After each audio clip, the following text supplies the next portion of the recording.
कल देखा हमने GSTR 2A और 2B, इसमें क्या डिफरेंस होता है। GSTR 2A और GSTR 2B में डिफरेंस क्या होता है। सप्लायर क्या फाइल करता है, GSTR 1। टैक्सेबल पर्सन जो होता है वो अपना आउटवर्ड सप्लाई इनवॉइस फर्निश करता है GSTR 1 में। इसके अलावा अगर कोई सप्लाई हुआ है नॉन रेसिडेंट टैक्सेबल पर्सन के थ्रू, तो उसका रिटर्न GSTR 5 होता है। तो 2A में और 2B में जो डेटा आता है उसके सोर्सेज क्या है, एक GSTR 1, दूसरा GSTR 5।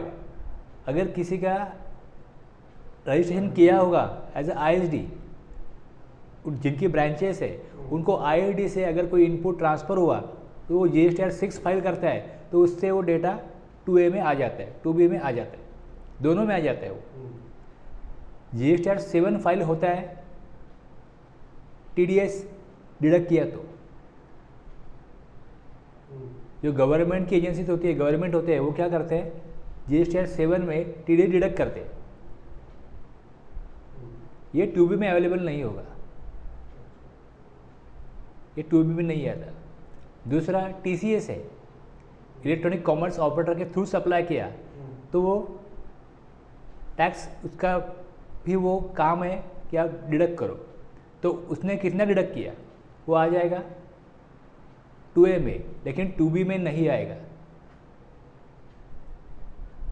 और अगर इंपोर्ट किया हो कुछ मटेरियल तो कस्टम ड्यूटी भरने के बाद में IGST भी भरना पड़ता है वहाँ पे, तो IGST का डेटा जो है वो 2A में और 2B में आ जाता है। तो ये सोर्सेस है। और जो 2A होता है, 2A जैसे ही कोई फ्यूचर में कुछ अमेंडमेंट करेक्शंस हो जाते हैं तो 2A में करेक्शन रिफ्लेक्ट होता है। 2B जैसा उस टाइम पे अवेलेबल था डेटा वो दिखाता है, 2B का उतना ही काम है। तो जो ये सोर्सेज से आता है उतना क्रेडिट मिल जाता है, plus GST paid under RCM, जो RCM में पे किया होगा उसका क्रेडिट मिलेगा। इसके अलावा कुछ इनवॉइस नहीं आ गए 2A 2B में, फिर भी आप जो एलिजिबल मैचिंग जितना हुआ उसके ऊपर 5% का एडिशनल प्रोविजनल क्रेडिट ले सकते हैं। तो ये सब मिला के क्या होता है, एलिजिबल क्रेडिट।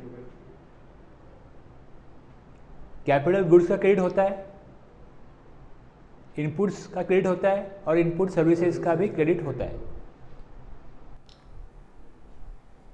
तो कुछ डेफिनेशंस है इसमें, important definitions. Capital goods means क्या, कैपिटल गुड्स मीन्स गुड्स जिसकी value of which is capitalise in the books of accounts of the person claiming ITC। अभी समझो आपको चॉइस है, आपको एक चॉइस रहेगा, गुड्स परचेज किया,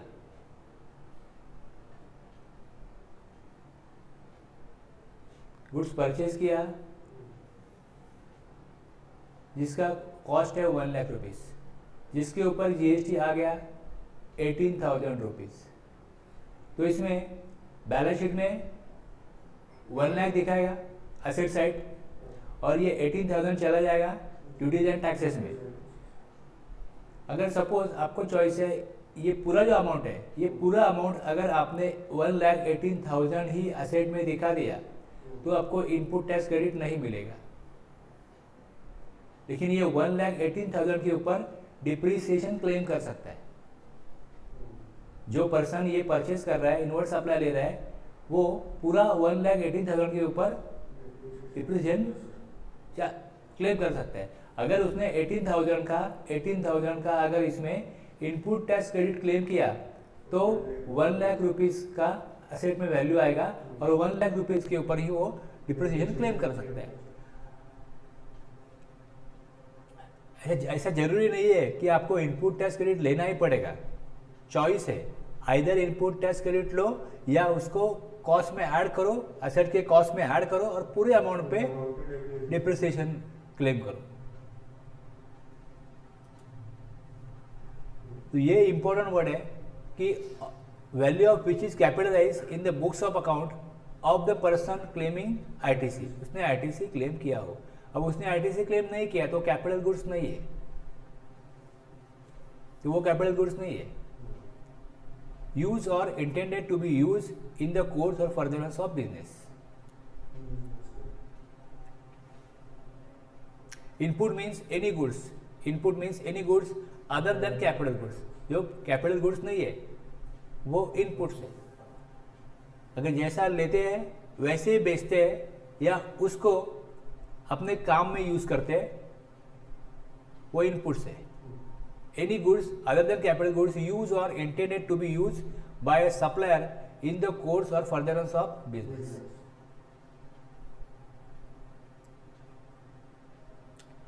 Input service means any service used or intended to be used by supplier in the course or furtherance of business.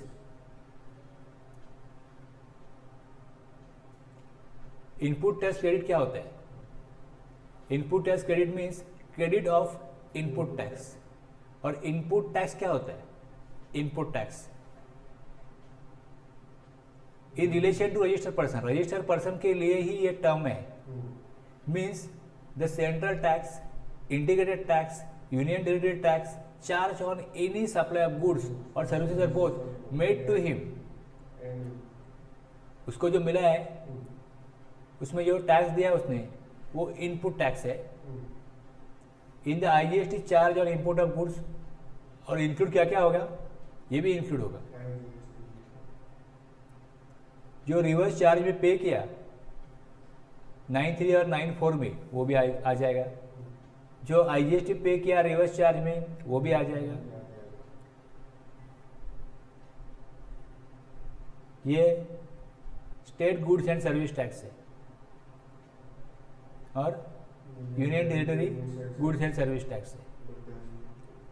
Composition levy है उसके लिए नहीं है, but does not include the tax paid under the composition levy. Composition dealer जो होगा वो भी तो पे करता होगा टैक्स, लेकिन उसको क्रेडिट मिलता नहीं है, तो उसके लिए इनपुट टैक्स का कोई कंसेप्ट ही नहीं है। Output tax in relation to taxable person means the tax chargeable under this act और tax chargeable under this act on taxable supply of goods और सर्विसेज और बोथ। सप्लाई टैक्सेबल गुड्स का भी होता है और एग्जम्प्टेड गुड्स का भी होता है, एग्जाम गुड्स का भी होता है। तो टैक्सेबल सप्लाई ऑफ गुड्स और services are both made by him और by his agent but excludes tax payable by him on reverse charge. Reverse charge inward supply के ऊपर जो टैक्स देते हैं वो इनपुट टैक्स क्रेडिट मिलता है उसका। गवर्नमेंट को भले उसका पेमेंट करना पड़ता है, लेकिन वो इनपुट टैक्स है और ये आउटपुट टैक्स है, इसके लिए उसको एक्सक्लूड किया गया। Excludes tax payable by him on reverse charge basis. Electronic credit ledger means the electronic credit ledger refer to in section 59(2) section 49(2). Section 49 में क्या किया है? सेक्शन 49 में जब पेमेंट ऑफ टैक्स करते हैं तो उसमें electronic liability register, electronic credit laser, electronic cash ledger, ये बताया। जो लायबिलिटी होगी वो रिकॉर्ड होगी इलेक्ट्रॉनिक क्रेडिट लेजर में। कैश पेमेंट करेंगे तो वो रिकॉर्ड होगा इलेक्ट्रॉनिक कैश लेजर, और ये क्रेडिट और कैश का यूज करेंगे लायबिलिटी को पे करने के लिए। ओके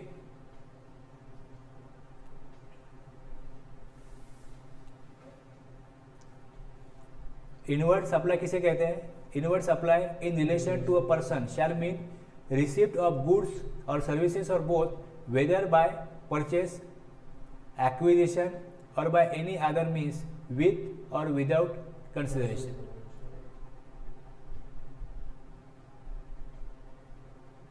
गुड्स मिल गया, किसी से गुड्स ले लिया, तो अगर वो गुड्स मिला इसके लिए, रिसिप्ट ऑफ गुड्स इसके लिए हो गया, या सर्विस ले ली, अगर उसको परचेज कहो, एक्विजिशन कहो, किसी ने ऐसे ही दिया हो, जिसका पैसा मिल दिया हो नहीं दिया हो कुछ भी हो, लेकिन वो इनवर्ट सप्लाई है।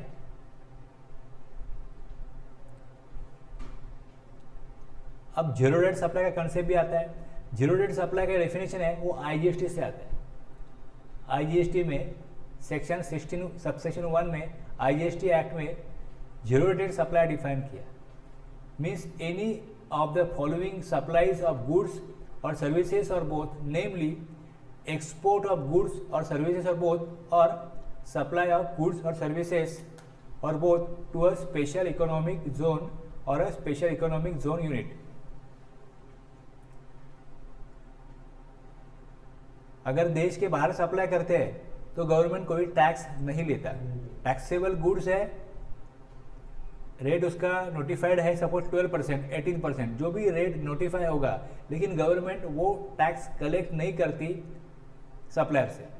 अब सप्लाई करो, टैक्स मत दो, चाहे वो देश के बाहर सप्लाई करो या स्पेशल इकोनॉमिक जोन में सप्लाई करो या स्पेशल इकोनॉमिक जोन डेवलपर जो है उसको करो।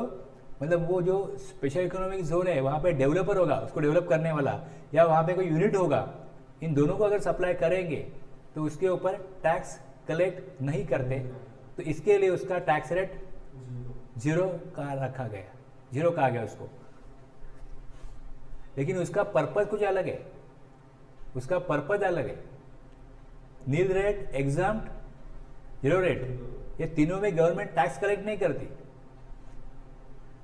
लेकिन नील अगर रेट है तो रेट ही नील है, और एग्जाम किया गया तो वो सेक्शन 11 है जिसमें गवर्नमेंट के पास पावर है कि इसको हम टैक्स फ्री करते, तो गवर्नमेंट टैक्स नहीं लेती। और जीरो रेटेड टैक्सेबल गुड्स है या टैक्सेबल सर्विस है, लेकिन अगर आप जीरो रेट, उसको रेट जीरो कब होगा कि अगर उसको आपने सप्लाई किया देश के बाहर या स्पेशल इकोनॉमिक जोन में।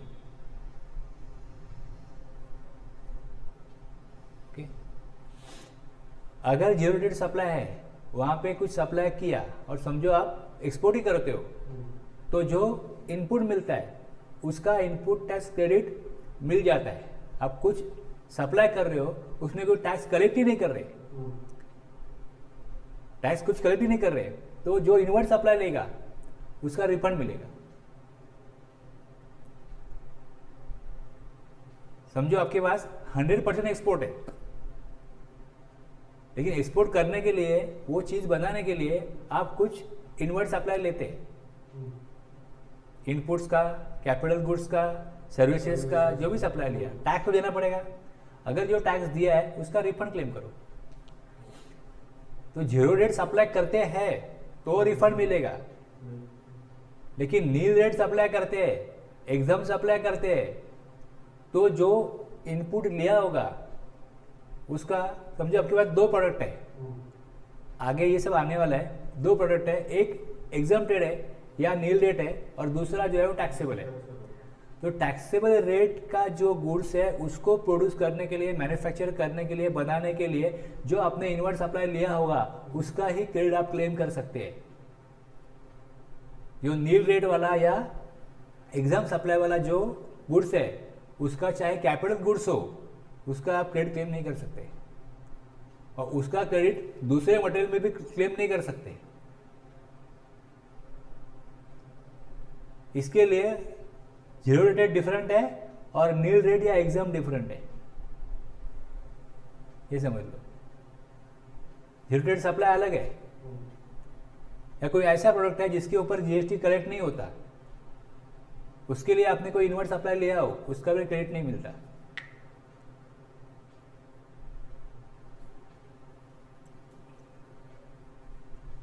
एग्जाम सप्लाई, एग्जाम सप्लाई में जीरो रेट सप्लाई में भी टैक्स कलेक्ट नहीं होता, एग्जाम सप्लाई में भी टैक्स कलेक्ट नहीं होता। और एग्जाम सप्लाई में कवर क्या क्या होता है? सप्लाई ऑफ एनी गुड्स और सर्विसेज और both which attracts nil rate of tax, notify हुआ टैक्स नील रेट। दूसरा, may be wholly exempt from tax under section 11 और under section 6 of the IGST act and includes non taxable supply, जिसके ऊपर GST आता ही नहीं, वो भी exam में इंक्लूड होता है। तो एग्जाम सप्लाई में 3 सप्लाई आते हैं, एक जिसका नील रेट है वो भी आएगा, जो होली एग्जाम है वो भी आएगा, और जो नॉन टैक्सेबल सप्लाई है वो भी आएगा। 3 एग्जाम में। लेकिन जीरो रेटेड एग्जाम में नहीं आता। जीरो रेटेड सिर्फ एक्सपोर्ट और स्पेशल इकोनॉमिक जोन में सप्लाई करते हैं, वो जीरो रेट है। और उसका अगर कोई आपने इनवर्ट सप्लाई उसके लिए लिया हो तो उसका रिफंड मिलेगा। या कोई दूसरा प्रोडक्ट आपके पास है तो उसके अगेंस्ट उसका आप क्रेडिट ले सकते हो। ये बाद में इस तरीके से बताया जाएगा कि इसके अगेंस्ट ये क्रेडिट नहीं मिलेगा, एग्जाम सप्लाई है तो क्रेडिट नहीं मिलेगा, रिस्ट्रिक्ट किया जाएगा। या 2 प्रोडक्ट है, आप 2 प्रोडक्ट का सप्लाई कर रहे हो, एक फ्रीजर लिया तो फ्रीजर में 2 तरह की सप्लाई रख रहे हैं, एक एग्जाम सप्लाई है, दूसरा टैक्सेबल सप्लाई है। तो टैक्सेबल सप्लाई के लिए तो क्रेडिट मिलेगा। तो जो गुड्स आपने लिया, कैपिटल गुड्स जो आपने लिया, फ्रीजर लिया, उसका क्रेडिट कितना ले सकते? पूरा नहीं ले सकते। तो किस तरीके से उसका अपॉर्चनमेंट होगा वो हम आगे सीखेंगे, वो सेक्शन 17 में है। तो तब जब ये जरूरत पड़ेगी अपने को कि एग्जाम सप्लाई किसे बोलते हैं, जीरो रेट किसे बोलते हैं, तब ये क्लियर होना चाहिए। इनवर्ट सप्लाई क्या है, आउटवर्ड सप्लाई क्या है, ये बेसिक टर्म्स है, ये सब क्लियर होनी चाहिए। इसके लिए ये सब पहले हम लोग डेफिनेशन देख रहे हैं। सेक्शन 16 में eligibility and conditions for taking ITC, पहला सेक्शन ये है। कुछ रूल भी है।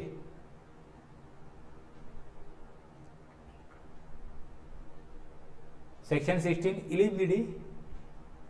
Eligibility and conditions for taking input tax credit. Input tax credit लेने के लिए हिंदी में पढ़ेंगे तो कैसा लगेगा?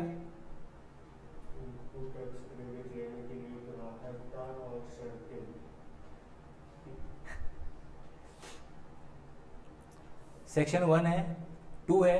2 में देखो क्लॉज ए बी, फिर उसमें एक्सप्लेनेशन, सी डी, 3 प्रोविजो। ये सबसेक्शन 2 बड़ा है। ये अपना एक्ट में क्या लिखा है ये यहाँ पे लिखा, एक्ट में ये लिखा हुआ है, इसको हम पूरा समझेंगे अभी।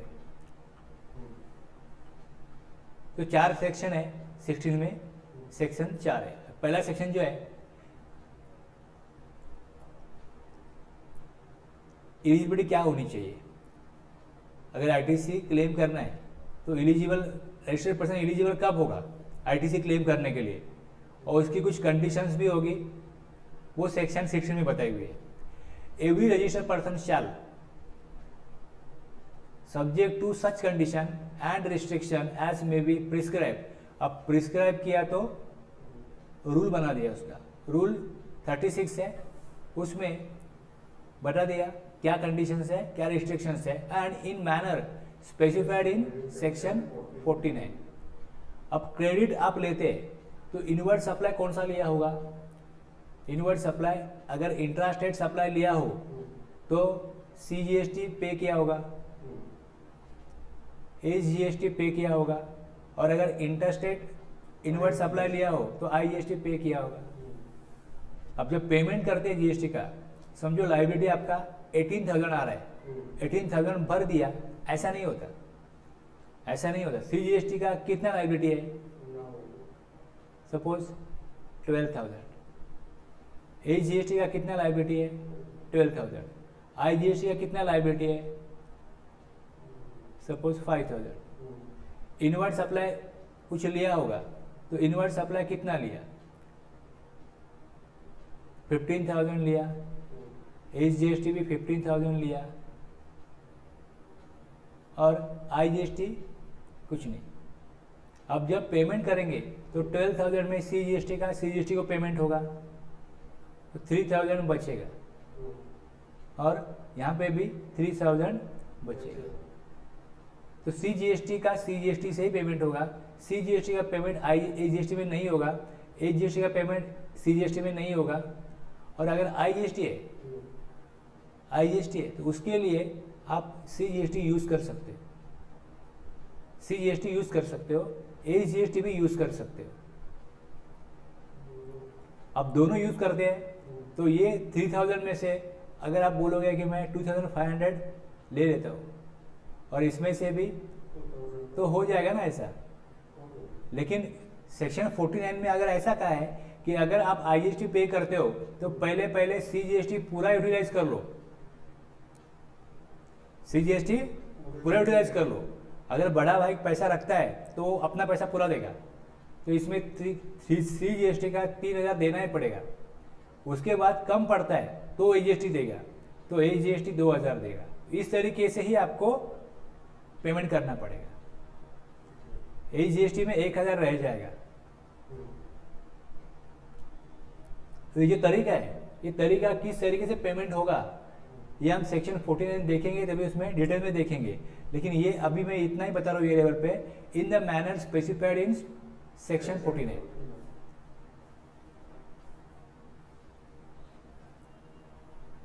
इनपुट टैक्स क्रेडिट मिलेगा, taking input tax credit every registered person shall subject to such condition and restriction as may be prescribed and in the manner specified in 49 be entitled to take credit of input tax charge on any supply of goods or services or both to him which are used। अभी एक और condition होगी, ITC मिलेगा, उसका अधिकार मिलेगा ITC लेने का, लेकिन वो रूल जैसे है उसमें कंडीशंस और रिस्ट्रिक्शंस देख लो। अगर वो कंडीशंस सेटिस्फाई होती है, रिस्ट्रिक्शंस जो भी है वो लगा के आपको सेक्शन 49 में तरीका बताया, उस तरीके से आपको इनपुट टैक्स क्रेडिट मिलेगा। अगर आपने वो इनपुट्स यूज किया हो विच आर यूज और intended to be use in the course और फर्दरेंस ऑफ बिजनेस। अगर पर्सनल काम के लिए यूज किया हो तो क्रेडिट अलाउड नहीं होगा। एंड द सेड अमाउंट, और जो अमाउंट है जिसका क्रेडिट मिलेगा shall be credited to the electronic credit ledger by such person। तो उस पर्सन का पोर्टल पे हम देखते हैं, वहाँ पे 3 तरह के लेजर होते हैं, electronic credit laser, electronic cash ledger और इलेक्ट्रॉनिक लायबिलिटी रजिस्टर। तो जैसे हम 3B फाइल करते हैं तो इलेक्ट्रॉनिक लायबिलिटी रजिस्टर में लायबिलिटी रिकॉर्ड होती है, और जो आपको ITC क्लेम करना है, जैसे आप क्लेम करते हो तो जो ITC आप क्लेम करते हो वो आपके बैलेंस शीट में डेबिट होता है उसका। तो जैसा आपका डेबिट है तो गवर्नमेंट के लिए वो क्रेडिट हो जाएगा, जो उनको देना पड़ेगा। हम जब लोन लेते हैं तो हमारे लायबिलिटी में क्रेडिट में होता है, वो वापस देना है तो वो क्रेडिट में होता है। वैसे गवर्नमेंट को हमने पे कर दिया लेकिन उनको वो चुकाना है वापस, तो इसीलिए वो उनकी क्रेडिट वहाँ पे क्रेडिट पे रहेगा। और जब लायबिलिटी रिकॉर्ड करेंगे तो उनका इनकम है, तो लायबिलिटी उनके डेबिट में चली जाएगी। जो डेबिट में है उसके अगेंस्ट आप जो क्रेडिट में क्या होगा, 2 चीजें होगी, एक ITC होगा, दूसरा कैश होगा। कैश आपके पास डेबिट में होता है, बैलेंस शीट में कैश डेबिट में होता है। कैश मतलब बैंक बैलेंस भी हो और कैश डेबिट में होता है। उसको जैसे आप यहाँ से निकालोगे गवर्नमेंट को देगी तो गवर्नमेंट के क्रेडिट में चला जाएगा, जो उनको वापस देना है, चुकाना है। हम क्यों दे रहे हैं, लायबिलिटी पे करने के लिए दे रहे हैं। तो लायबिलिटी डेबिट में होगी वहां पे, और कैश और क्रेडिट ITC का जो क्रेडिट है वहां पे क्रेडिट हो जाएगा। तो प्रोविजन क्या है, every registered person subject to such conditions and restrictions as may be prescribed, rule 36 देखेंगे, and within the time and manner specified in section 49 entitled। अगर इसका कंडीशन समझ लेते हो, रिस्ट्रिक्शन समझ लेते हो, रूल 36 में अकॉर्डिंगली आप ITC ले सकते हो। entitled to take ITC admissible to him, और जो अमाउंट है वो क्रेडिट लेजर में ट्रांसफर हो जाएगी, रिकॉर्ड हो जाएगी, वहाँ पे वो क्रेडिट हो जाएगी। आपके पास जो डेबिट में है वहाँ पे क्रेडिट में चला जाएगा। सेक्शन 49 जो मैंने बताया अभी उसके बारे में सिर्फ यहाँ पे रेफरेंस दिया है। As section 49 of CGST act deals with the self assessment of ITC credited to electronic credit ledger and it also covered restrictions on utilization। Utilise किस तरीके से होगा आपका इनपुट टैक्स क्रेडिट, जैसे कि आपके पास IGST क्रेडिट होता है, CGST का क्रेडिट होता है, AGST का क्रेडिट होता है, या अगर यूटी है तो UTGST का क्रेडिट होता है for the purpose of payment of taxes provided that such inputs are used for the purpose of business only. Manner तरीका जो है वो सेक्शन 49 देगा। और आपके पास अगर क्रेडिट है तो क्रेडिट से आप टैक्स ही पे कर सकते हो। कैश है तो कैश से टैक्स, लेट फीस, इंटरेस्ट सब कुछ पे कर सकते हैं। तो पेमेंट किस तरीके से होगा? तो पेमेंट ऑफ टैक्स जो है वो सेक्शन 49 में है। अब रूल 36 क्या बोलता है देखो। रूल 36 सब rule 1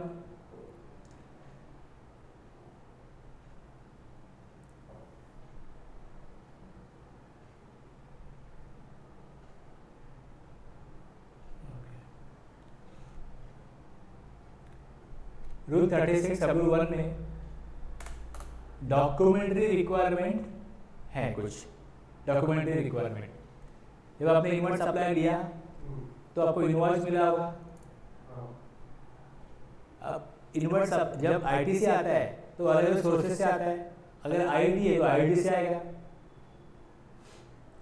the input tax credit shall mean availed by registered person including the input service distributor on the basis any of the following documents, namely document कौन से होना चाहिए?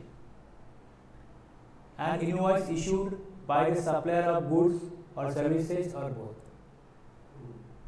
Invoice issued सेक्शन 39 में 31 में बताया है। इनवॉइस का सेक्शन 31 है। 31 में जो प्रोविजन है इनवॉइस किस तरीके से बनेगा, उसमें कंटेंट क्या होंगे, वो कब बनेगा, टाइप ऑफ सप्लाई में दिया है, कब इनवॉइस बनाना चाहिए। तो सेक्शन 31 में जो इनवॉइस बनाया, invoice issued by the supplier of goods और services both in accordance with the provisions of section 31, वो इनवॉइस होना चाहिए। दूसरा, अगर आरसीएम में टैक्स पे किया हो, N invoice issued in accordance with the provisions of section 31(3)(f) में सेल्फ इनवॉइस जनरेट करने के लिए बोला है। सप्लायर से अगर गुड्स लिया तो जो वहां पे पता है कब पेमेंट होगा। जैसे गुड्स लिया या सर्विस ली तो कब पेमेंट होगा ये बताया उसने। या उसको एडवांस दिया तो एडवांस दिया तो पेमेंट गवर्नमेंट बोलते पेमेंट उसको दिया तो हमको भी दो। या सर्विस ली तो 60 डेज के बाद फिर क्या आता है, लायबिलिटी आता है। सप्लायर को पेमेंट दिया हो नहीं दिया हो, लेकिन गवर्नमेंट को पेमेंट देना पड़ेगा आरसीएम का। तो जिस दिन आपने पेमेंट दिया या पेमेंट ड्यू हो गया तो सेल्फ इनवॉइस बनाते हैं subject to the payment of tax, और उसका पेमेंट भी कर देते हैं। तो पेमेंट कर दिया उसका तो उसका इनवॉइस चाहिए। डेबिट नोट है, कॉस्टिंग बढ़ गया तो डेबिट नोट इशू करता है सप्लायर। पेमेंट लेट किया तो उसने अलग चार्ज लिया तो उसके ऊपर जीएसटी भी लगाया। तो उसका अगर क्रेडिट लेना चाहते हो सेक्शन 34 में डेबिट नोट का सेक्शन 34 है। अकॉर्डिंग टू सेक्शन 34 जो डेबिट नोट बनाया वो डेबिट नोट होना चाहिए। कुछ कस्टम से इंपोर्ट किया गुड्स का तो कस्टम में बिल ऑफ एंट्री होता है या कोई सिमिलर डॉक्यूमेंट होगा जिसमें कस्टम में आपने टैक्स दिया है, ये उसमें प्रमाण होता है, प्रूफ होता है ये कि वो डॉक्यूमेंट है जो कौन से डेट पे कौन से पोर्ट से आपने कुछ मटेरियल इंपोर्ट किया था, चाहे इंपोर्ट्स हो कैपिटल गुड्स हो। तो कस्टम एक्ट 1962 में और फिर रूल्स में जो डॉक्यूमेंट बनाया हो जिसमें आईजीएसटी पे किया होता है इंपोर्ट में, उसका डॉक्यूमेंट चाहिए। और जो आईजी है इनपुट सर्विस डिस्ट्रीब्यूटर, उसका इनवॉइस और उसका जो क्रेडिट नोट वगैरह जो होगा वो होना चाहिए। उसके लिए रूल 54(1) में आईजी का कोई इनवॉइस बनता है या क्रेडिट नोट बनता है वो होना चाहिए जिससे उसने टैक्स ट्रांसफर किया। तो ABCDE ये डॉक्यूमेंट जो उन्होंने बताया यहाँ पे, बस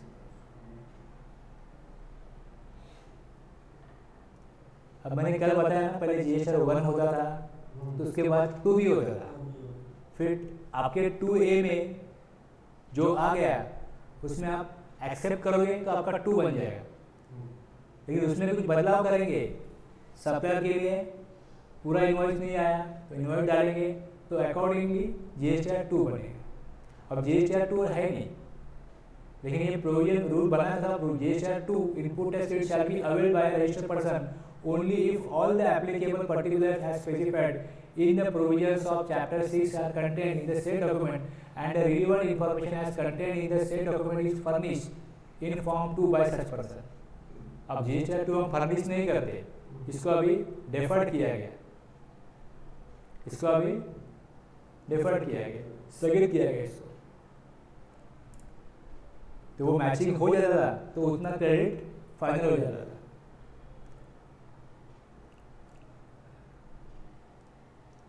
अब जो इनवॉइस है, डेबिट नोट है, उसमें कौन से फील्ड होने चाहिए, क्या कंटेंट होने चाहिए, इस सेक्शन 31 में रूल 46 में दिया है। अगर उसमें सारे कंटेंट्स नहीं है, वो जो इनवॉइस है अकॉर्डिंग टू रूल 46 नहीं है, तो क्या रिसिपिएंट क्रेडिट नहीं ले पाएगा, कि वो डॉक्यूमेंट प्रिस्क्राइब किया है और उसमें ये लिखा है, कि सेक्शन 31 या डेबिट नोट है तो सेक्शन 34 अकॉर्डिंग टू सेक्शन 31 और 34 अगर उसका इनवॉइस है तो उसका रूल भी है 46, मतलब वो 31 में जो इनवॉइस बनाने के लिए कहा वो रूल 46 से बना होना चाहिए, और उसमें जो 15+ कंटेंट है वो होने चाहिए। अगर वो नहीं है तो क्या एलिजिबल होगा क्रेडिट या नहीं होगा, रिसिपिएंट पात्र होगा क्रेडिट लेने के लिए या नहीं होगा। तो इसके लिए ये प्रोविजन है, provided that if the said document does not contain all the specified particulars, particular कहाँ दिए है, ऑल द स्पेसिफाइड पर्टिकुलर, मतलब ये रूल 46 में दिए थे, वो अगर पूरे नहीं है, बट डज नॉट कंटेन बोला है ना, वो पूरा कंटेंट वहाँ पे नहीं है, लेकिन उसमें the details of the amount tax charge ये है, कितना टैक्स चार्ज किया वो है, डिस्क्रिप्शन ऑफ गुड्स और सर्विसेज है, total value of supply of goods है, जो टोटल वैल्यू 10,000 है, उसके ऊपर टैक्स चार्ज दिया है वो है, वो 10,000 वाले गुड्स कौन से है वो भी वहाँ पे लिखा है, गुड्स है तो गुड्स और सर्विसेज और वो ये लिखा है वहाँ पे, और सप्लायर का GSTR है, टैक्स कलेक्ट करने वाला कौन है उसका वहाँ पे GSTR है, और किससे वो टैक्स कलेक्ट कर रहा है, रिसिपिएंट, उसका भी नंबर है। अगर ये सप्लाई इंटर स्टेट सप्लाई है, दूसरे स्टेट से किया हुआ सप्लाई है, place of supply in case of inter state supply, तो वहां पे तो इनपुट टैक्स क्रेडिट में भी अवेल्ड, इंटर स्टेट सप्लाई नहीं है तो प्लेस ऑफ सप्लाई की जरूरत नहीं है,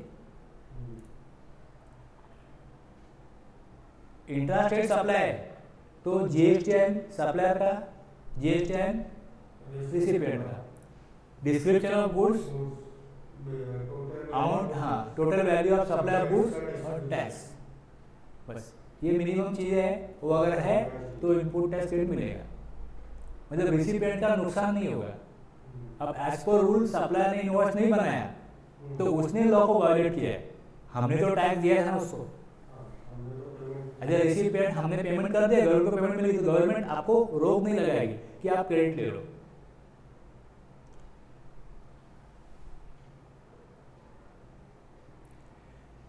ये भी बाद में इंसर्ट किया, 4 सितंबर 2018 को ये प्रोविजन आया, क्योंकि वैसे वहां पे लिखा है डॉक्यूमेंट्री रिक्वायरमेंट, तो डॉक्यूमेंट्री रिक्वायरमेंट बोलेंगे तो फिर 31 का जो रूल 46 का इनवॉइस है वो पूरा कंटेंट होना चाहिए, तो बहुत सारे लोग प्रॉपर इनवॉइस बनाते नहीं है, तो इसके लिए गवर्नमेंट ने ये एक रिलीफ दिया कि आप ये मेन कंटेंट है वो अगर है तो रिसिपिएंट क्रेडिट ले सकता है।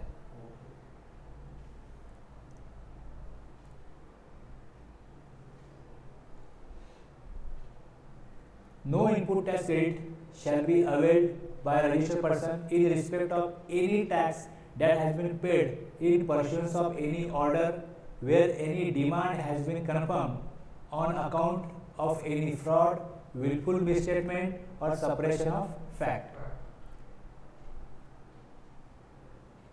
अगर कोई टैक्स पे करना पड़े गवर्नमेंट को, कुछ ऑर्डर निकले गवर्नमेंट ये पे कर दो, इतना इतना पे कर दो, समझो आपका असेसमेंट हो गया, एनुअल रिटर्न आपने फाइल कर दिया, उसके बाद में गवर्नमेंट को लगता है कुछ इन्होंने गड़बड़ किया है, कुछ तो गड़बड़ है, इसने टैक्स भरा नहीं है, तो उसके लिए कुछ डिमांड रेज किया, any order where any demand has been confirmed on account of any fraud, कुछ फ्रॉड लगा उनको, तो फ्रॉड, विलफुल मिसस्टेटमेंट और सप्रेशन ऑफ फैक्ट, तो उसमें जो पेमेंट करते हैं उसका कोई इनपुट टैक्स क्रेडिट नहीं मिल रहा.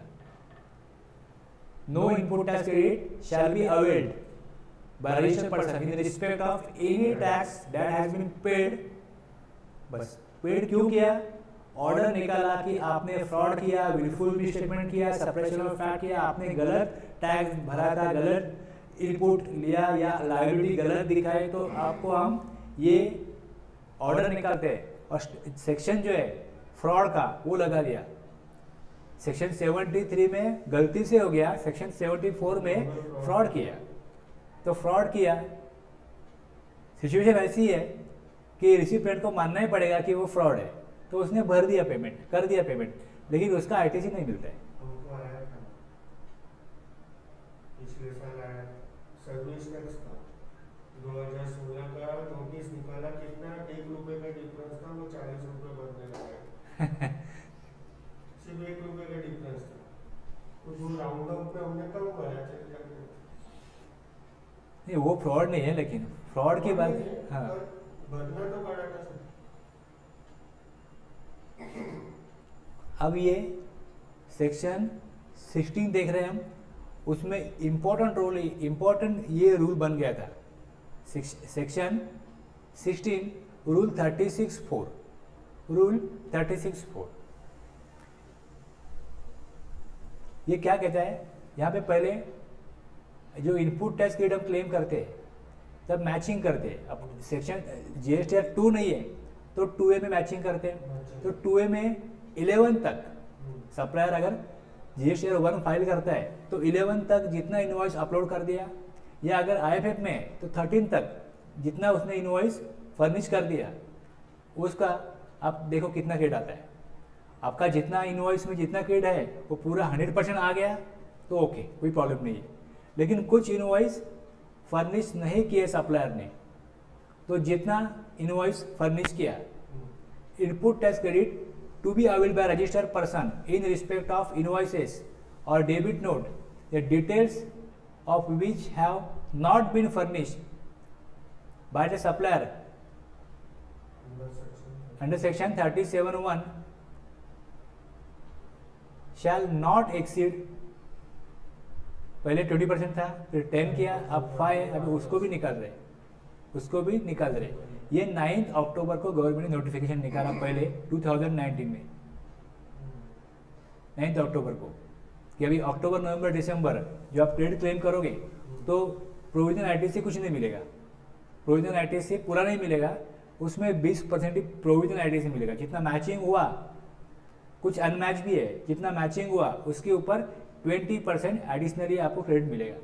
मतलब मेरा 1 लाख का इनपुट टैक्स क्रेडिट मुझे मिलना चाहिए, लेकिन सर जो सप्लायर है उन्होंने जो इनवॉइस फर्निश किए उसमें से टोटल किया तो 18,000 का इनपुट टैक्स क्रेडिट गवर्नमेंट के पास पहुंच गया, जो 2A में आ गया.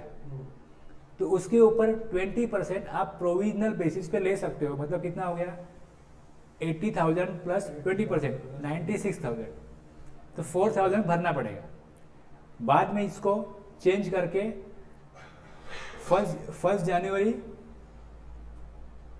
3 महीने के बाद ही 1 जनवरी ये नोटिफिकेशन 49 था, उसके बाद 75 निकाला और 1 जनवरी से 20% का 10% कर दिया. 26 दिसंबर को नोटिफाई किया कि 1 जनवरी 2020 से 10%, 10%। और 1 जनवरी 2021 से उसको 5% किया। अब आगे नोटिफिकेशन कब आता है वो 5% भी निकालने के लिए हम ये देखेंगे। तो प्रोविजनल आईटीसी धीरे धीरे गवर्नमेंट कम करती जाएगी और बाद में बंद ही करती जाएगी, बंद कर दिया जाएगा उसका, जो जितना मैचिंग होता है बस उतना ही लो। तो ये जो रिस्ट्रिक्शन है ये सेक्शन 16 में रूल 36(4) का है।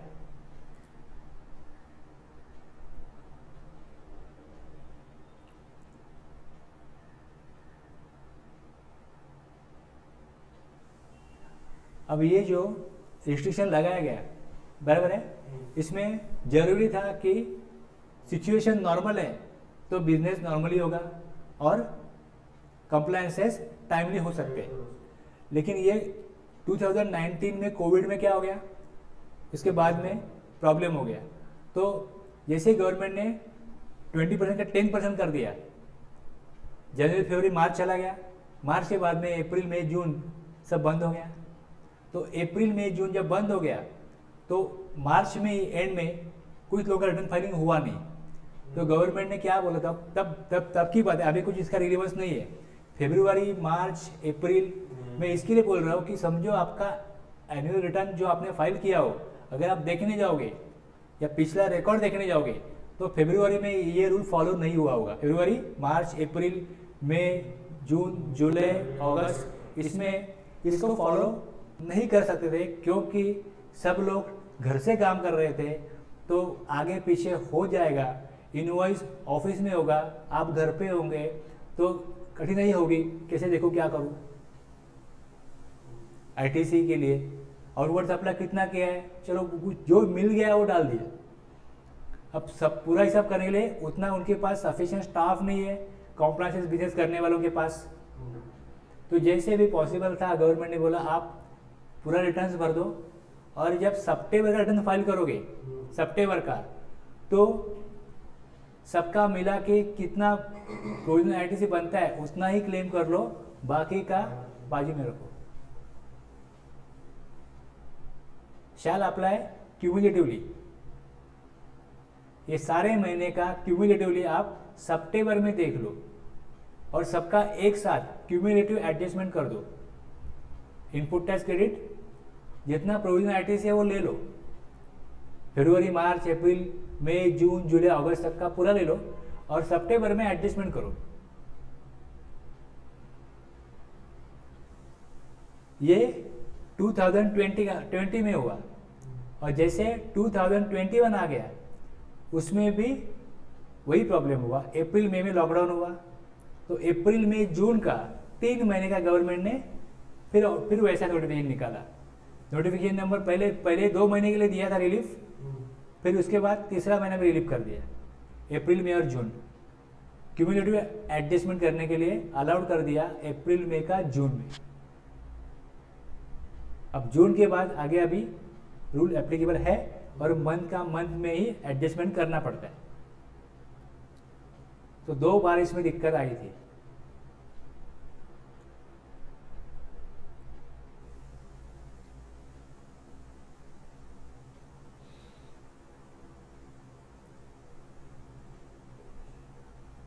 अब 16 सबसेक्शन 2,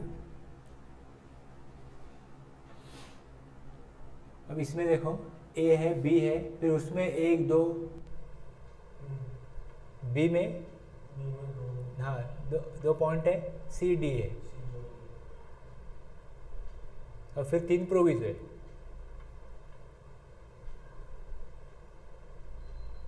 सिक्सटीन 1 समझ गया ना। अभी 16 2 देखो, notwithstanding anything contained in this section, section 16 में कहीं पे कुछ भी कहा हो,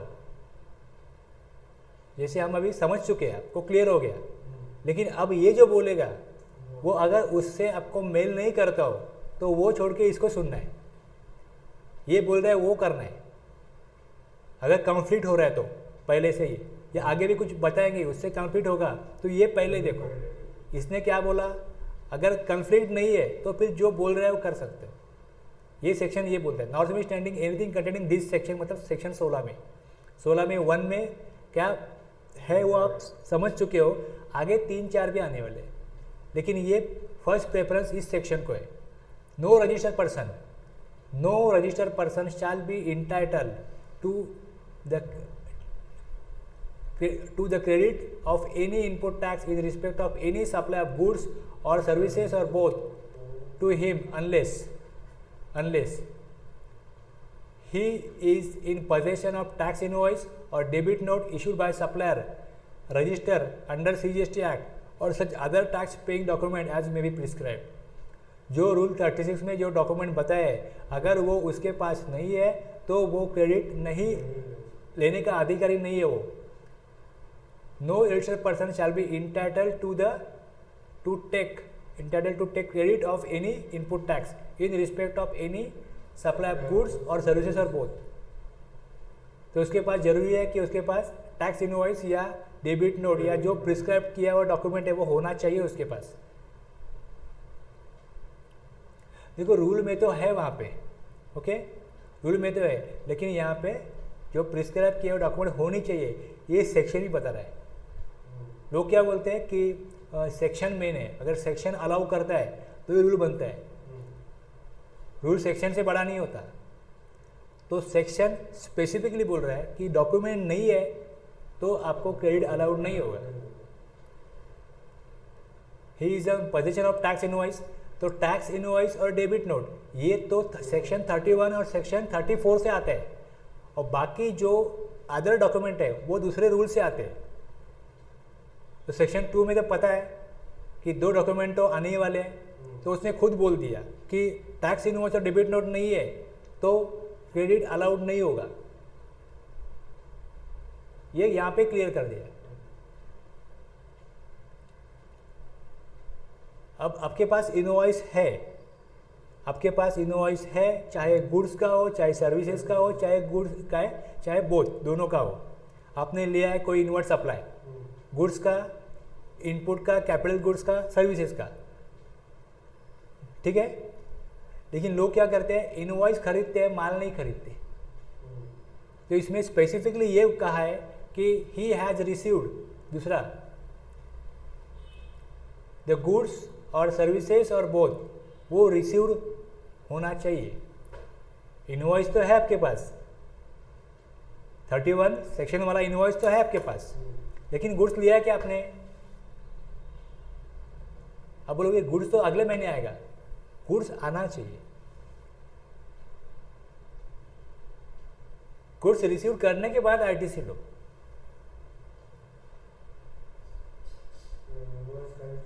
अब बोलोगे तो गुड्स तो मंगाया था हमने, लेकिन वो क्या हो गया, बारिश में खराब हो गया, चोरी हो गया, कुछ भी हो गया, गुड्स नहीं आया आपके पास, रिसीव नहीं हुआ,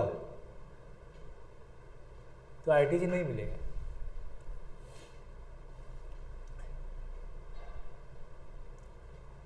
notwithstanding anything contain in this act, no registered person shall be entitle, आपको अधिकार नहीं है, अगर आपके पास इनवॉइस नहीं है और आपने गुड्स सर्विस को रिसीव नहीं किया तो इनपुट टैक्स लेने का आपको कोई अधिकार नहीं है एज पर द लॉ।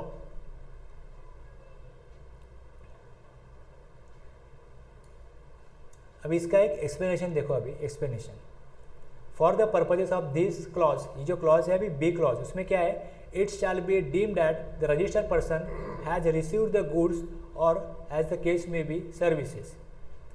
जो गुड्स का delivery, where the goods are delivered by the supplier to a recipient और any other person on the direction of such registered person, आपका कोई दूसरा बायर है, कस्टमर है, रिसिपिएंट है, उसने आपको ऑर्डर दिया और आप मुझसे वो गुड्स परचेज करते हो, आपके लिए मैं सप्लायर हूँ, तो आप मुझे बोलते हो कि मुझे मत भेजना, डायरेक्टली वहाँ पे भेज दो, तो वहाँ पे भेज दिया, इनवॉइस तो आपको दिया, पेमेंट तो मुझे आपने किया, तो ऐसे सिचुएशन में आपने डायरेक्शन दिया वहाँ भेज दो, तो वो जो है whether acting as an agent और अदरवाइज बिफोर और during movement of goods either by way of transfer of document of title to goods और अदरवाइज,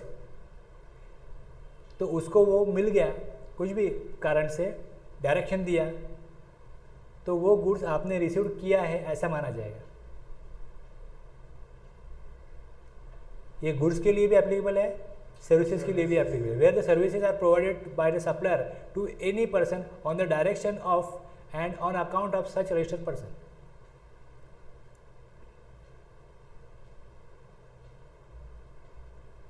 ओके, आप क्यों बोल रहे हो वहाँ भेजने के लिए? अगर आप एजेंट हो इसके लिए बोल रहे हो, whether acting as an agent और अदरवाइज बिफोर और ड्यूरिंग मूवमेंट ऑफ गुड्स, या कुछ दूसरा कारण है, या टाइटल ट्रांसफ़र कर दिया, उसको टाइटल दे दिया उस गुड्स का कि आप ये गुड्स ले लो, जो भी है आप डायरेक्शन दे रहे, तो वो गुड्स आपके नाम पे इनवॉइस बना है तो आपने रिसीव कर दिया ऐसा माना जाएगा। तो ये जो है बी क्लॉज, इसके लिए एक्चुअल में गुड्स रिसीव करना जरूरी नहीं है। गुड्स रिसीव हो गए ऑन बिहाफ ऑफ यू, आपने वहाँ भेजने के लिए बोला था तो वहाँ पे वो गुड्स गए, आपके तरफ से वो गुड्स वहाँ पे गए। जरूरी नहीं कि वो आपके जगह पे आए फिर आप भेजे, जरूरी नहीं। हाँ, तो वो चलता है, तो वो चलेगा। ये यहाँ पे एक्सप्लेनेशन में क्लियर किया। तो गुड्स का तो दिया था उन्होंने, सर्विस का नहीं दिया था, तो बाद में अमेंडमेंट करके 1 फरवरी 2019 में ये पॉइंट आ गया, दूसरा वाला पॉइंट सर्विसेज का।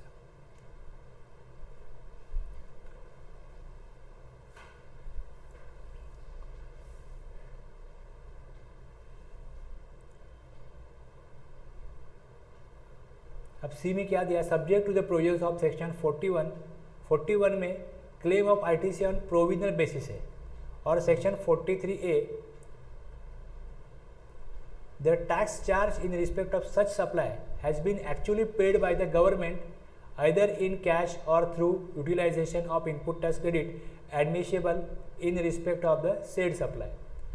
अब जो 20% था, 10% था, 5% था, वही सिर्फ प्रोविजनल आईटीसी था ना, वही प्रोविजनल आईटीसी था। बाकी तो मैच हो गया, मतलब उसने पे कर दिया गवर्नमेंट को, सप्लायर ने गवर्नमेंट को पे कर दिया। जो आपने सप्लायर को टैक्स दिया है वो पे होना चाहिए, आपने जो यूटिलाइज किया। The tax charge in respect of such supply has been actually paid to the government, government को टैक्स वो पे होना चाहिए। और एक कंडीशन है, अपने डॉक्यूमेंट आपके पास होना चाहिए ए में, बी में गुड्स रिसीव्ड होना चाहिए, सी में जो इनपुट टैक्स क्रेडिट ले रहे हो उसका पेमेंट होना चाहिए, और तीसरा he has furnish the return under section 39 में ही तो पेमेंट होता है देखा जाए तो।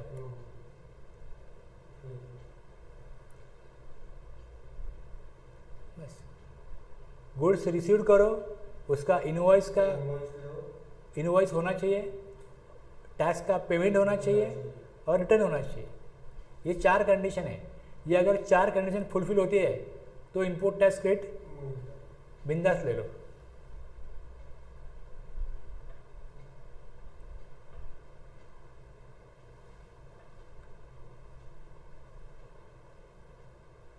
अब रिटर्न तो सेक्शन 39 में अभी 3B का ही है, पहले 3 था अब 3B है।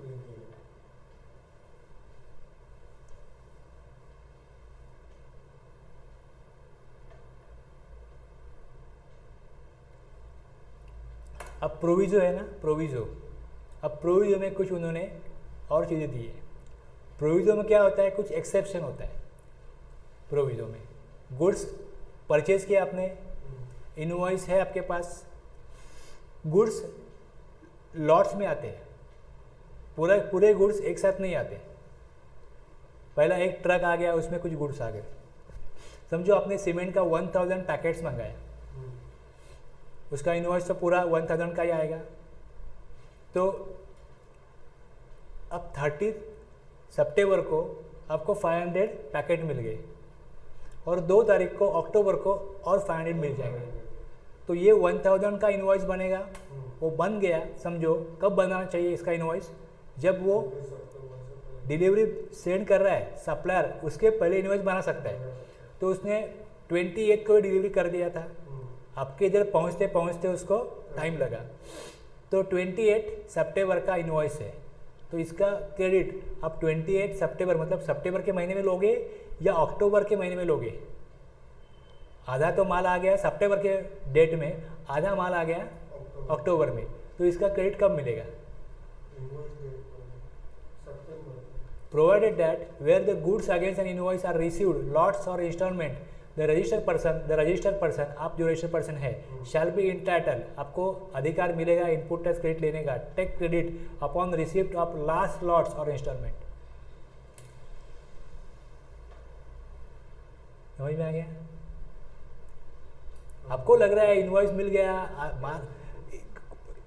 बोला क्या है कि गुड्स रिसीव्ड हो गए, इनवॉइस तो आ गया, गुड्स रिसीव्ड हो गया क्या?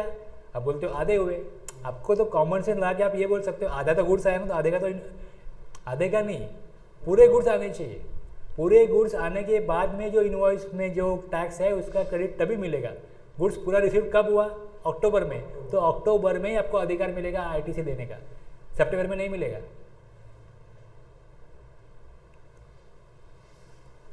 जो ऊपर लिखा है गुड्स रिसीव्ड होना चाहिए, अरे रिसीव्ड तो आधा हुआ ना, आप बोलोगे आधा हुआ ना 500, तो भी वो बोल रहे आधा हुआ नहीं, पूरा होना चाहिए।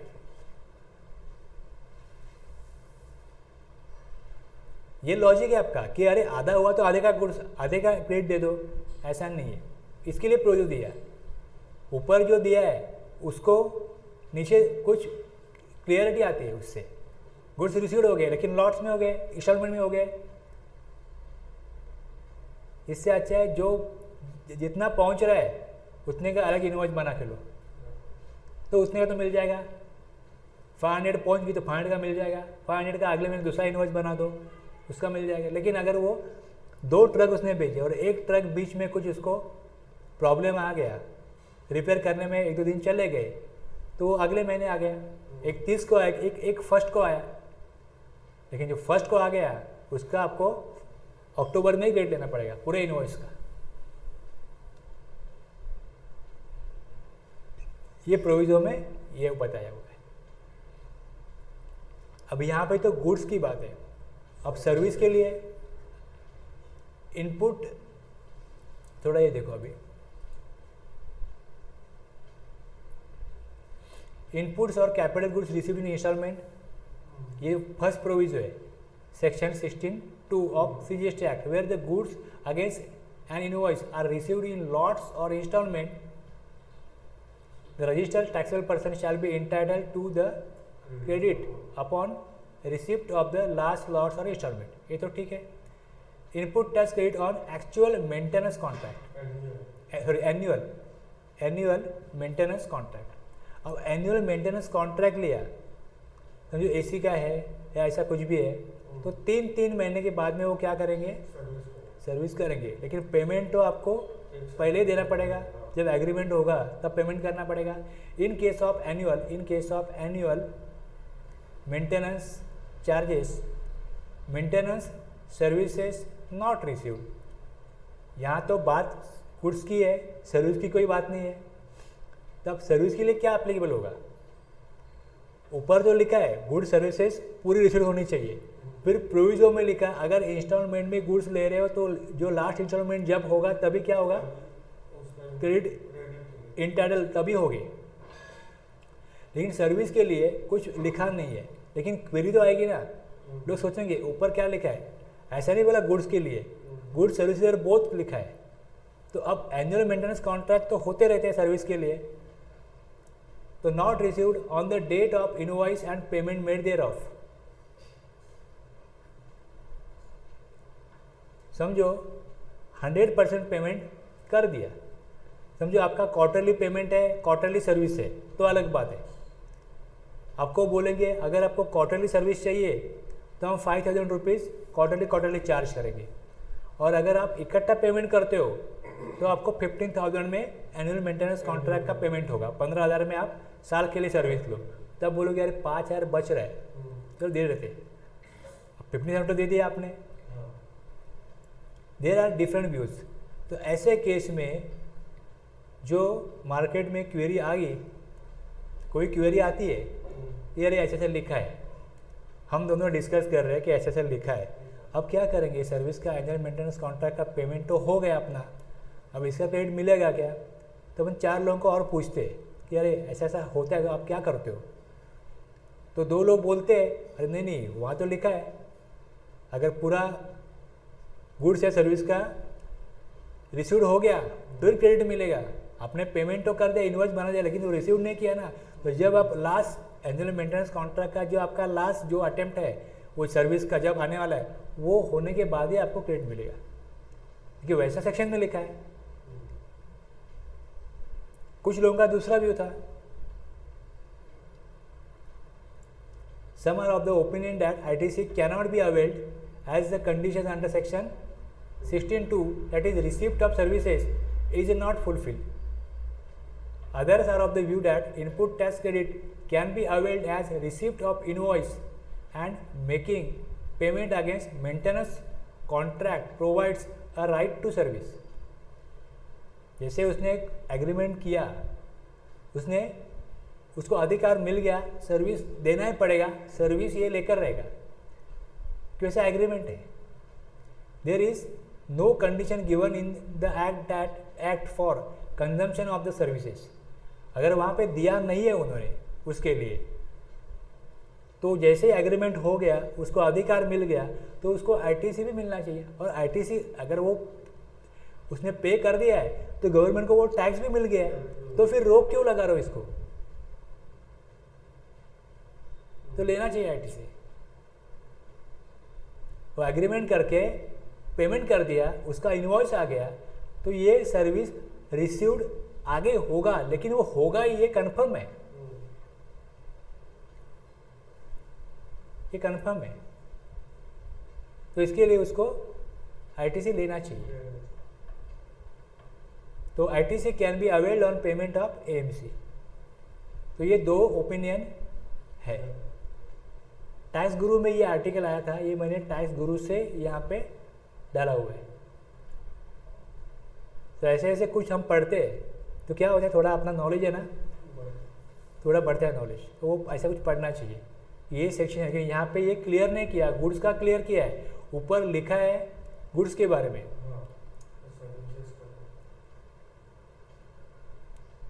He has received the goods और सर्विसेज आर बोथ। ये रिसीव्ड हो गया है तो ये आईटीसी मिलेगा। और प्रोविजो में ये बोला अगर इंस्टॉलमेंट से, जैसे ये इंस्टॉलमेंट है वैसे सर्विस का भी 4 इंस्टॉलमेंट है। एनुअल मेंटेनेंस कॉन्ट्रैक्ट 4 बार होने वाला है, हर क्वार्टर में 1 बार होगा। लेकिन सर्विस अलग तरीके से काम करती है, गुड्स का काम अलग तरीके से होता है। गुड्स तो एक साथ आ सकते या गुड्स का आप 2 पार्ट में भी इनवॉइस ले सकते हो, तो लेकिन सर्विस का तो वैसा नहीं होगा। सर्विस का तो एनुअल मेंटेनेंस कॉन्ट्रैक्ट ही है। तो एनुअल मेंटेनेंस कॉन्ट्रैक्ट जब किया तो उसको अधिकार मिल गया, राइट मिल गया सर्विस का, राइट टू सर्विस। वो कॉन्ट्रैक्ट जो है वो राइट टू सर्विस प्रोवाइड करता है, और वो राइट टू सर्विस प्रोवाइड करने के लिए उसको एडवांस में ही पेमेंट करना पड़ रहा है उनके टर्म्स के हिसाब से। तो वो पेमेंट जैसे ही वो कर देगा तो लायबिलिटी बनती है उसकी, सप्लायर की। सप्लायर लायबिलिटी पे करेगा। अगर गवर्नमेंट को टैक्स पहुंच जाता है तो इसको सर्विस मिलने का अधिकार पहुंच जाता है, तो आईटीसी क्यों रिस्ट्रिक्ट कर रहे हो। तो इस केस में क्वेरी जब निकालेगा डिपार्टमेंट, तो उसमें उसको ये बोल सकते हैं कि अगर आपको पेमेंट तो मिल गया, आपको तो और इसको राइट मिल गया। जैसे गुड्स जब मिलेगा, आ गया, अभी गुड्स आ गया, अभी आप आईटीसी ले लो, तो गुड्स हर चीज़ आप जैसे गुड्स के लिए एप्लीकेबल करते हो कोई प्रोविजन, वैसे के वैसे सर्विस के लिए एप्लीकेबल नहीं कर सकते। तो यहाँ पे वैसे एप्लीकेबल नहीं होना चाहिए, तो इसका आईटीसी हमने ले लिया ऐसा सोच के। तो बहुत लोगों का ये व्यू है कि आईटीसी लेना चाहिए। बहुत सारी चीज़ें ऐसी है जिसके लिए पॉकेट से पैसा भरना पड़ेगा टैक्स का। टैक्स तो दे दिया गवर्नमेंट को, तो मिल गया गवर्नमेंट को, और ऊपर से फिर क्या होगा, इसका कैपिटल इन्वेस्टमेंट बढ़ेगा। और हम क्यों कर रहे हैं GST, ease of business, ease of doing business. कहाँ पे ईज ऑफ डूइंग बिजनेस है, फिर इसके ऊपर सवाल खड़ा करेंगे। आप तो डिफिकल्टी क्रिएट कर रहे हो। कोई यहाँ पे ऑब्जेक्टिव नहीं है कोई टैक्स का फ्रॉड करने का, टैक्स चुराने का, टैक्स बचाने का, कुछ भी नहीं है। जो दे दिया आपको मिल गया, हमको क्रेडिट लेने दो। ऐसे राइट टू सर्विस का हक है, वैसे आईटीसी का भी हक होना चाहिए। इसके आगे की बात, जो आप क्रेडिट लेते हो सप्लायर से, वो अगर 180 डेज से ज़्यादा का क्रेडिट अगर आपने लिया हो, गुड्स ले लिया, इनवॉइस ले लिया, लेकिन क्रेडिटर को पेमेंट नहीं किया, सप्लायर को पेमेंट नहीं किया, तो 180 दिन में अगर पेमेंट नहीं किया तो आपको आईटीसी जो क्लेम किया था वो रिवर्स करना पड़ेगा। Provided further that where a recipient fails to pay to the supplier of goods or services or both other than the supplies on which tax is payable on the reverse charge। Reverse charge वाला छोड़ो, जो आपका normal charge में जो goods लिया आपने उसका अगर पेमेंट सप्लायर को 180 दिन में नहीं किया, the amount towards the value of supply along with tax payable thereon within a period of 180 days from the date of issue of invoice. Supplier ने इनवॉइस इशू किया, उसके 180 दिन में अगर पेमेंट नहीं कर दिया, फेल टू पेमेंट का मतलब क्या है? पेमेंट नहीं किया 180 दिन में, an amount equal to the input tax credit availed by the recipient shall be added to his output tax liability along with interest thereon in such manner as may be prescribe rule 37। उतने amount का tax with interest भरो। 180 दिन में payment नहीं किया तो जिस दिन में उसको अवेल किया उस डेट से ये महीने में 180 दिन पूरे हो गए, पेमेंट नहीं किया तो इस महीने के लाइबिलिटी में वो ऐड हो जाएगा उतना अमाउंट, उसके ऊपर इंटरेस्ट भी देना पड़ेगा।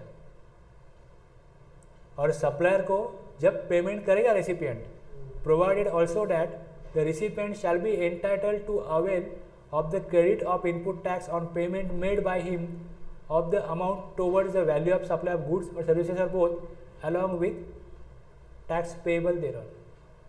पेमेंट कर दिया सप्लायर को तो जो रिवर्स किया था उसका आप क्रेडिट ले सकते हो।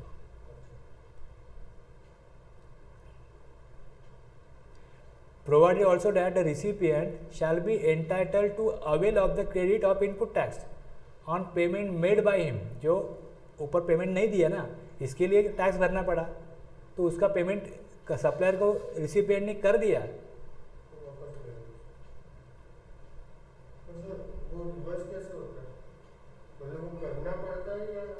रिवर्स आप लाइबिलिटी में ऐड कर दोगे ना वो। नहीं, मैंने आईटीसी ले लिया पर मैंने उसको पेमेंट दिया नहीं है 6 महीने का, 180 दिन हो गए, मैंने पेमेंट किया नहीं है उसको, तो वो सामने वाला रिवर्स करेगा कैसे? नहीं, आपकी लायबिलिटी है ना, सामने वाले का तो क्या तो पहले से मर रहा है और कहाँ मारोगे उसको?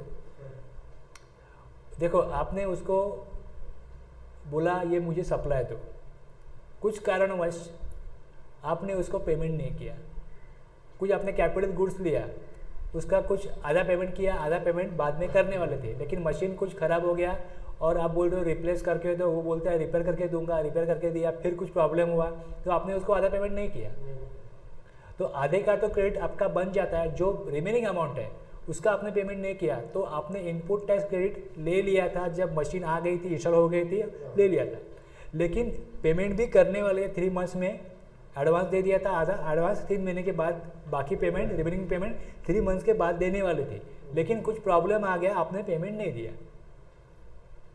तब ये केस में जो आपने क्रेडिट ले लिया था, पहले महीने में ही एडवांस दिया था, तब उसके बाद इनवॉइस आ गया था, गुड्स भी आ गए थे, उसके बाद आप एंटाइटल टू टेक क्रेडिट हो गए थे, आपने ले लिया क्रेडिट। अब उसको जो पेमेंट होना चाहिए था 180 डेज में वो हुआ नहीं, तो जितना पेमेंट हुआ नहीं उसने तो टैक्स भर दिया होगा पहले महीने में ही जब इनवॉइस काटा था,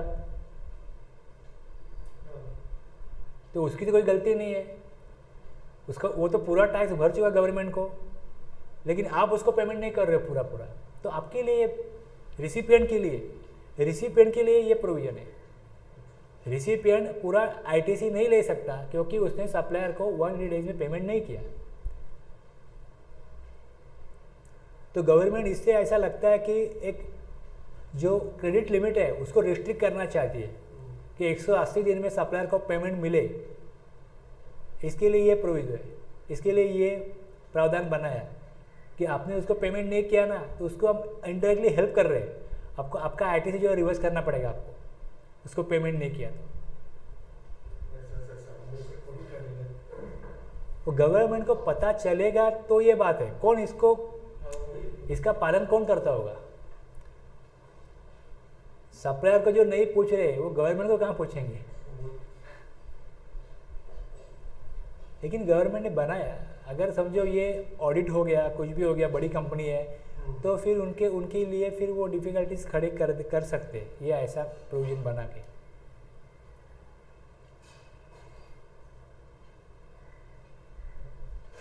यहाँ पे अपना रूल 36 हुआ और 36 की यहाँ पे बात हुई है।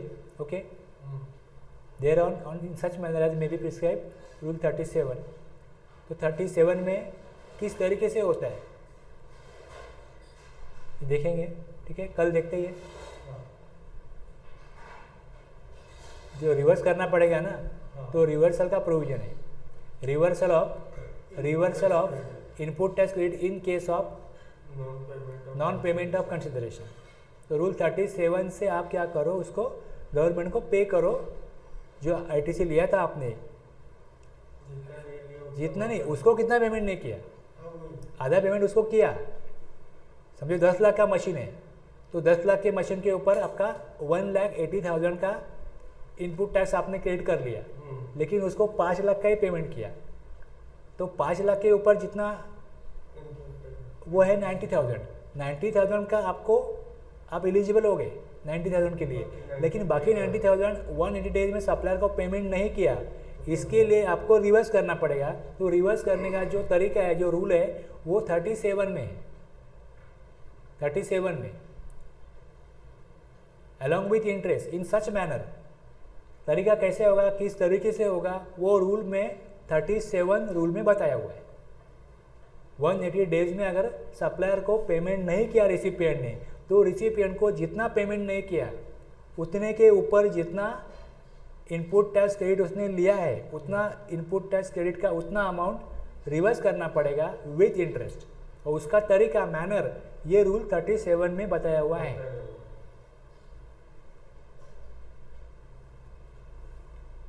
ओके, यहाँ पे रुकते हैं।